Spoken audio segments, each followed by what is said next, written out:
Bom dia, graça e paz. Vamos a mais um capítulo em nossa jornada pelas Escrituras. No dia de hoje, nós leremos o nosso texto no segundo livro dos Reis, capítulo 25, o último capítulo deste livro, que diz assim: Aconteceu que no nono ano do reinado de Zedequias, aos 10 dias do 10º mês, Nabucodonosor, rei da Babilônia, veio contra Jerusalém, ele e todo o seu exército, sitiaram a cidade e construíram rampas de ataque ao redor dela.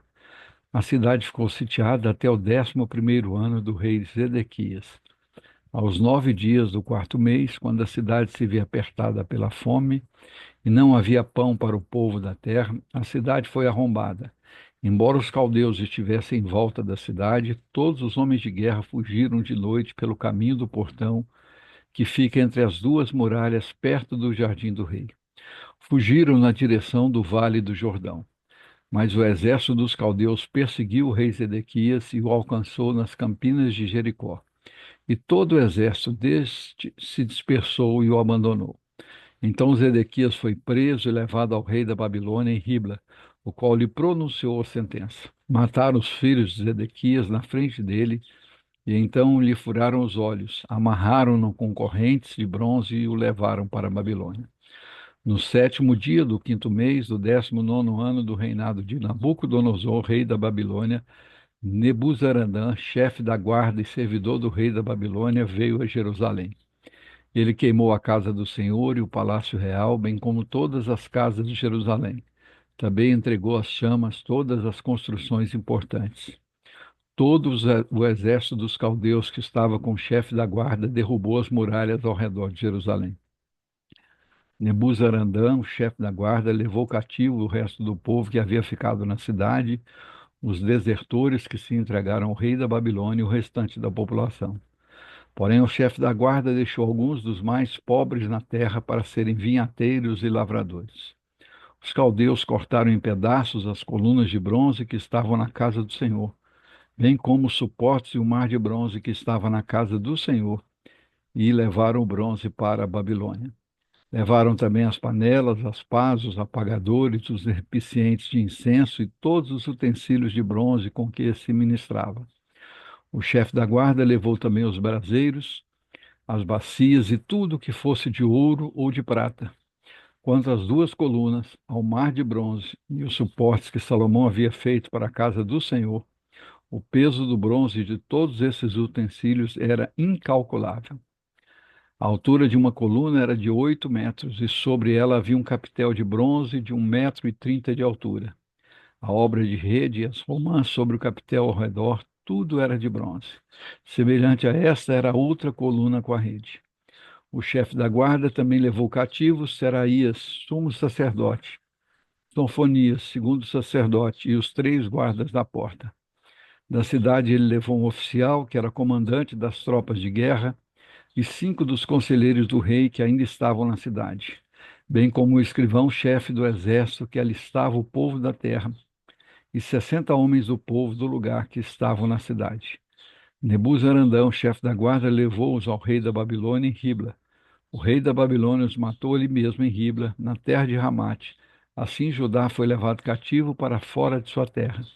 Sobre o povo que havia ficado na terra de Judá, que Nabucodonosor, rei da Babilônia, havia deixado ali, ele nomeou como governador Gedalias, filho de Aicão, filho de Safã. Quando os capitães dos exércitos, eles e os seus soldados, ouviram que o rei da Babilônia havia nomeado Gedalias como governador, foram falar com ele em Mispa. Esses capitães eram Ismael, filho de Netanias, Joanã, filho de Carreá, Seraías, filho de Tanumite, Netofatita, Jazanias, filho de Maacatita, com eles estavam os seus soldados. Gedalias jurou a esses capitães e aos seus soldados, dizendo: Vocês não precisam ter medo dos oficiais dos caldeus. Fiquem na terra, sirvam o rei da Babilônia, e tudo irá bem com vocês. Porém, no sétimo mês, Ismael, filho de Netanias, filho de Elisama, que era da família real, foi até Mispa com 10 homens. Eles atacaram Gedalias e o mataram. Também mataram os judeus e os caldeus que estavam com ele em Mispa. Então todo o povo, desde o menor até o maior, junto com os capitães das tropas, se levantaram e foram para o Egito, porque tinham medo dos caldeus.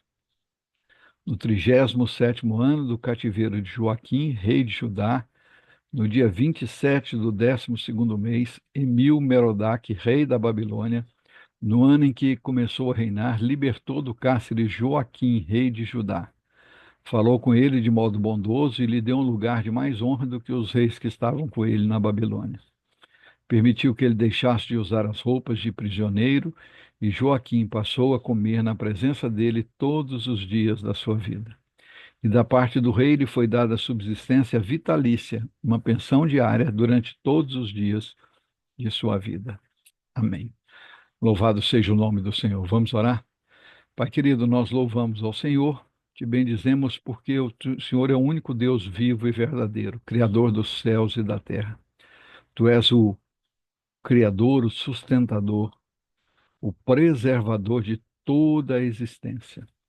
A ti nós louvamos, nós bendizemos, somos gratos ao Senhor pela tua palavra, somos gratos ao Senhor por se revelar a nós, somos gratos ao Senhor pelo dom da vida, pelo ar que respiramos, pela comida que temos, pela roupa que vestimos, somos gratos ao Senhor porque em ti nós encontramos e da tua parte recebemos todo o bem.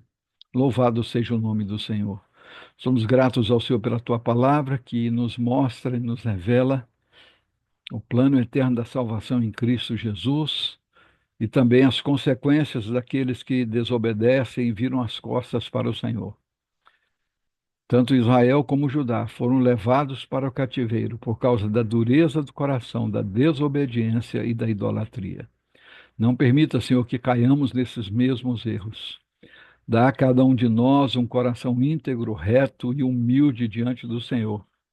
Como diz a tua palavra, humilhai-vos perante o Senhor, e a seu tempo ele vos exaltará.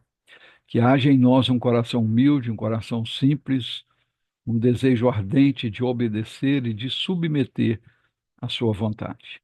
Colocamos as nossas casas, as nossas famílias diante do Senhor. Que haja reconciliação, que haja perdão, que haja paz.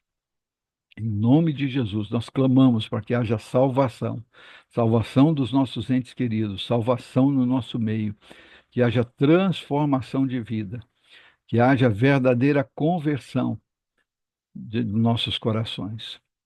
Intercedemos pelos enfermos, tanto físicos como emocionais, que a tua mão de poder esteja estendida sobre cada um deles, trazendo cura, trazendo restauração, trazendo vitalidade. Clamamos, Senhor, pela tua igreja, renova a tua igreja, reaviva a tua igreja, restaura a tua igreja. Senhor, conduze-nos a um verdadeiro reavivamento, a confissão de pecados, arrependimento, a mudança de vida, a compromissos assumidos e sérios diante do Senhor, compromisso com a tua palavra, compromisso com a oração, compromisso com o jejum, compromisso com a comunhão com os irmãos. Senhor, que nós possamos priorizar o Senhor e a sua obra nas nossas vidas. Que verdadeiramente possamos cumprir aquilo que Jesus nos orientou. Buscai, pois, em primeiro lugar o reino de Deus e a sua justiça, e as demais coisas vos serão acrescentadas. Infelizmente, ao longo do tempo temos invertido isso e temos buscado as outras coisas. Temos buscado o conforto, o consolo, temos buscado uma boa condição financeira, temos buscado a amizade do mundo, em vez de buscar a presença do Senhor. E Jesus já nos alertou que a amizade com o mundo é inimizade contra Deus. Oh Deus, perdoa o nosso pecado e nos conduze de volta à tua palavra. Que sejamos o povo do livro, o povo das Escrituras, e que a tua palavra fique gravada na nossa mente e nos nossos corações e nos conduzam a toda a verdade e nos conduza de acordo com a tua vontade. É assim que nós oramos, Pai, agradecidos. No nome do Senhor Jesus Cristo de Nazaré, o nosso Senhor e Salvador. Amém. Deus nos abençoe em Cristo Jesus. Amanhã estaremos de volta com mais um capítulo em nossa jornada pelas Escrituras. Um grande abraço a todos.